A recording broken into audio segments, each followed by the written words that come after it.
Japan issues highest emergency alert for over 1 million people as heavy rain like never before triggers evacuations.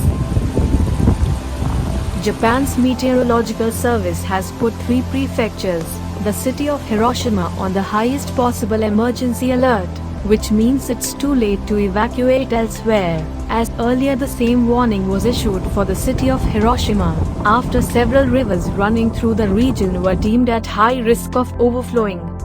In its advisory on Saturday, the Japan Meteorological Agency said that there is a high possibility that some kind of disaster has already occurred in the areas that are especially prone to mudslides and flooding.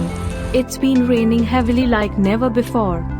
The agency pointed out that it was too late to evacuate if the special warning is announced.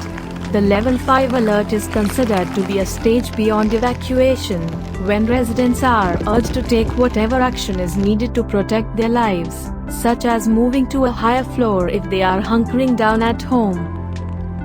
The highest level alert now applies to more than 1 million people.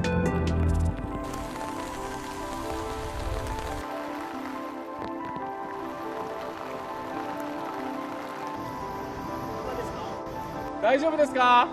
はい。